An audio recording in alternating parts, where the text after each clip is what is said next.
New week, new power rankings. They come out on Mondays. You can find them on my social media. You can find them on the MLB on Fox social media, but power rankings come out every single Monday. This show is coming out on Tuesday. So let's talk about it. A little bit of movement this week, not a ton of movement. A lot of mediocre baseball being played out there by the best teams in baseball, but let's talk about it. Let's start at number 10 with the San Diego Padres, who went 6-4 in the last 10 games. They are down one spot from where they were last week, where they were at number 9, but 6-4 in their last 10.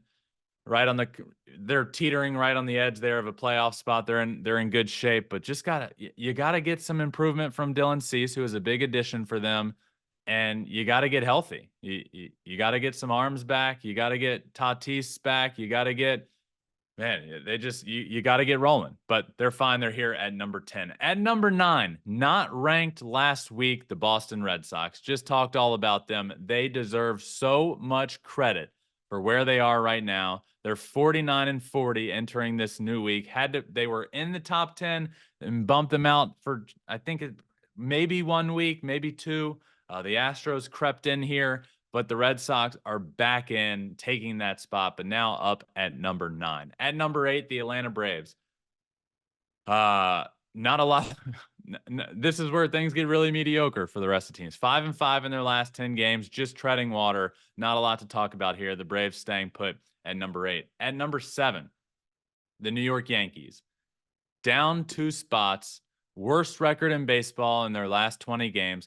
3-10 since Giancarlo Stanton went down, 5-15 in their last 20 games.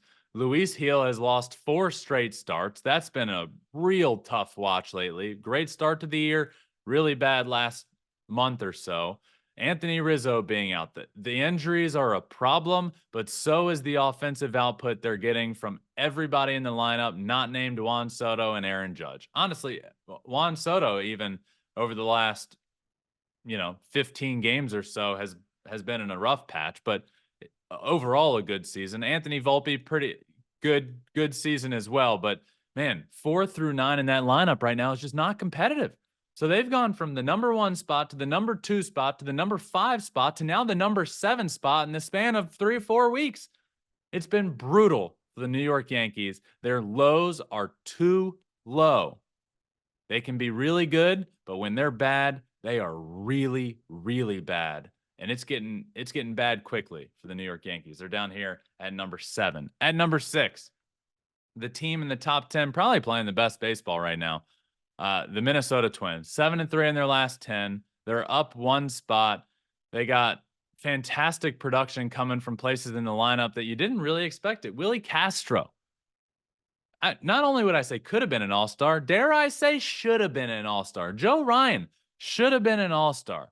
They had Carlos Correa, really good year at shortstop this year. A lot of production from places that you didn't exactly expect it, and they're here. I did have them winning the AL Central. It's going to be a dogfight now with the Cleveland Guardians because, man, have they been really, really good. They got a lot of ground to catch up, but they're doing a good job of it. The Twins have been really good. They're here at number 6, up 1 spot. Also up 1 spot and entering the top 5, the Milwaukee Brewers. 5-5 in their last 10 games. Again, not a lot to write home about here. Not a ton to talk about. Just up 1 spot because the Twins and Brewers bumped ahead of the Yankees. This is something that always, whenever we put out the power rankings and you see the green and +1 or the red and minus whatever, this is one talking point that's always huge. How is this team up a spot? They went 5-5 and lost to so and so.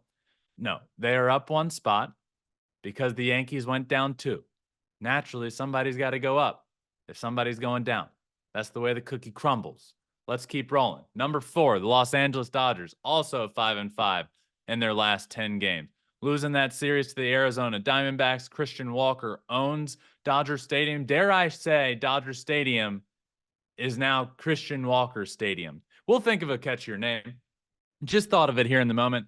I like coming up with names. That one was just the first that came to mind. It's really original. Don't know how I thought about it, but Christian Walker Stadium is right down the street here in Chavez Ravine, and the dude absolutely rakes there. Hit a couple home. I went to the 4th of July game. Went to 4th of July. at Dodger Stadium. Christian Walker hitting a couple homers, winning the game for the Dodgers. Dude rakes there. Dude's the biggest snub of the 2024 All-Star game. Should absolutely be an All-Star. It's criminal that he's not an All-Star. What was I talking about? The Dodgers. Number 4, mediocre baseball. Staying put. Number 3, Cleveland Guardians. Again, 5-5 in their last 10 games. They've been fantastic. Best team in the AL Central this year. Best team in the American League, really, with the Yankees struggling as they are now. Well, not the best, but best team in the AL Central for sure. Very, very, very good year. Did not see this coming. Again, will admit, was wrong about the Guardians. What a fun year. Shout out Josh Naylor, first time All-Star. Stephen Kwan out there hitting 360. So good year for them. At number 2, down one spot from the number 1 spot, the Philadelphia Phillies, 5-5 in their last 10. Shocker. But I really like this team. They're really good. Another snub on their team. Christopher Sanchez, been really good in that rotation. But I love what they're doing. I love everything about the Philadelphia Phillies. Again, they're my World Series champion this year, and they've been playing like it for the majority of the year. But just down one spot because the number 1 team, and finally a team in the top 10 playing really good baseball right now, the Baltimore Orioles, 7-3 in their last 10 games, which is good enough to get to that number 1 spot. Couple snubs on their team, by the way. Jordan Westberg in the infield, Anthony Santander in the outfield, snub. Craig Kimbrell, snub. Few on the Orioles, but a lot of all-stars. Gunnar Henderson there at short. Adley behind the plate. I just love this team. The lineup, they're really, really, really good. And they rounded out this week's top 10 Major League Baseball power rankings. So that goes Padres at 10, Red Sox at 9, Atlanta Braves, New York Yankees, Minnesota Twins. At number 5, Milwaukee Brewers, Los Angeles Dodgers, Cleveland Guardians, Philadelphia Phillies at 2, and the Baltimore Orioles are my number 1 team in this week's power rankings.